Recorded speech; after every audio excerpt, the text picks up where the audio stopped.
Amor próprio, autoestima, é praticamente uma espécie de monotemática hoje das redes sociais. Eventualmente, existe uma diferença básica entre autoestima e narcisismo. Todo o amor próprio hoje é vinculado a uma estima do corpo, de ruptura dos padrões canônicos de beleza e atratividade sexual do corpo. Eu acho que a diferença básica talvez seja a seguinte: a autoestima é o amor ao que o corpo é, e o amor próprio é a estima ao que o corpo faz obedecendo ao espírito, a um princípio moral, a um princípio ético. Não é exatamente esse tipo de amor próprio que eu percebo sendo valorizado nas redes sociais. Existe toda uma confusão de conceitos, e aqui eu começo como a criação de um padrão de desejo e de beleza que dizem, principalmente as feministas, criado por um patriarcado. Primeiro, o padrão de beleza não é criado por uma cultura machista ou qualquer coisa do tipo, principalmente o padrão de beleza feminino. O padrão de beleza tem um significado e uma origem na biologia e na pré-história. As mulheres gostam de homens fortes, grandes, de ombros largos, que podem exatamente oferecer uma prole saudável. Eu posso dizer isso, eu tenho, como se diz, o lugar de fala, porque eu sou cabeçudo, vesgo, esquisito, o meu pinto não é dos maiores. Então, esse tipo de padrão de desejo pode ser modificado, alterado pela cultura, assim como as mulheres.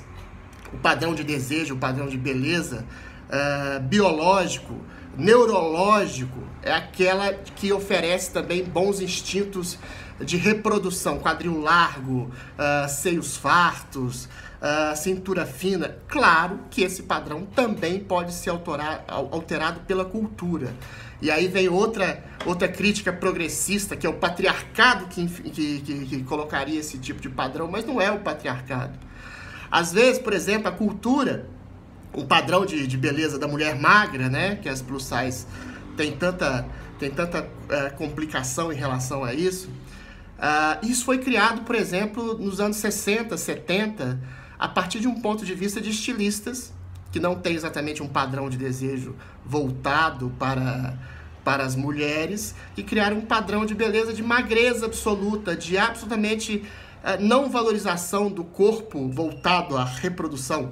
Volto a dizer, quadris largos, seios fartos, cintura fina, e a bunda grande que alimentaria o bebê, e que, a meu ver, fizeram uma espécie de conluio inconsciente, de uma espécie de revolta contra a beleza feminina e fazendo os corpos parecerem corpos de menininhos.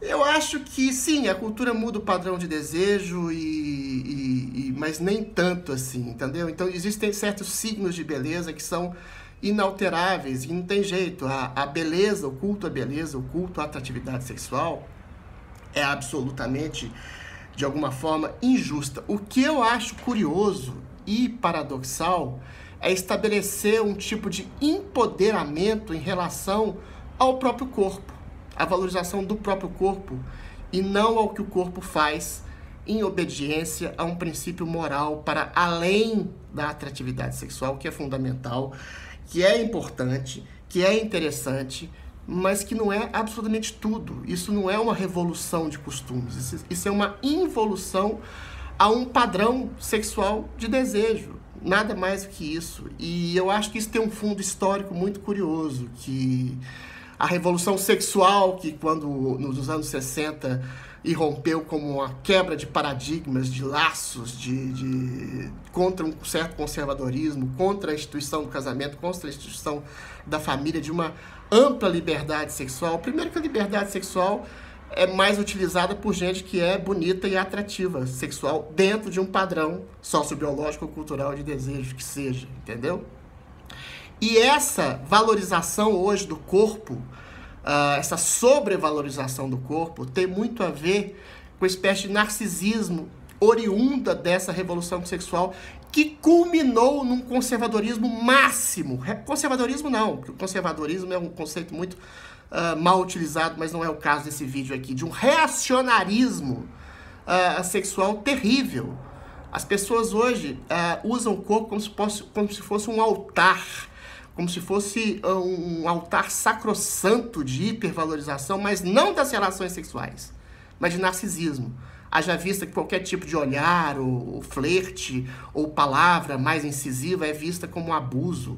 E as pessoas estão se transformando, de certa forma, principalmente nas redes sociais, essas que falam tanto em autoestima, em narcisos. Totalmente não afeitos ao toque e à aproximação, e ter um medo em relação a qualquer tipo de olhar ou desejo mais incisivo.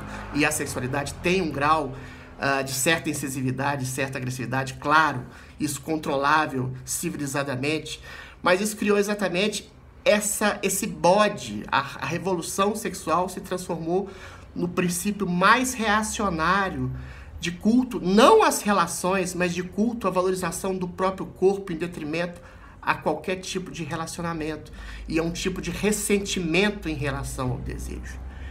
Pensem nisso. Eu acho que narcisismo, a gente está vivendo um tipo de culto ao narcisismo em contraposição a um verdadeiro amor próprio. Porque amor próprio eu acho que tem um sentido muito maior do que isso. O próprio primeiro mandamento, amar aos outros como a si mesmo, pressupõe isso. Você precisa amar as suas ações, o seu valor como indivíduo, também o seu corpo, mas para além do próprio corpo, aquilo que você faz com o próprio corpo, para saber o que você faz com o espírito e o corpo de outras pessoas que você deseja e ama, para além ou aquém do desejo. É isso.